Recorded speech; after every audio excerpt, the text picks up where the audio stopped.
في هذه المرحلة نقوم بمعايرة مدى جاهزية هذا الجهاز، حيث نسهر على مراقبة جميع المراحل التي يمر بها الجهاز، من تفعيل الشرائح، تفعيل البطارية، الطابعة ولوحة المفاتيح، وجميع المراحل اللازمة لجاهزية هذا المنتج. كبداية المصنع الآن مجهز ب4 خطوط للإنتاج، مما يسمح لنا بإنتاج ما يقارب 6000 وحدة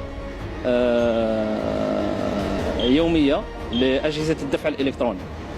وباعتبار الجزائر القلب النابض لإفريقيا، فإلى جانب قدرتها على تغطية السوق الوطنية، تسعى إناتيل إلى تصدير 2,000,000 وحدة من أجهزة الدفع الإلكترونية إلى نيجيريا، التزاما بعقدها المبرم على هامش معرض التجارة البينية الإفريقية. هو نموذج لصناعة محلية تعكس قدرة الجزائر كقوة اقتصادية رقمية رائدة في القارة الإفريقية.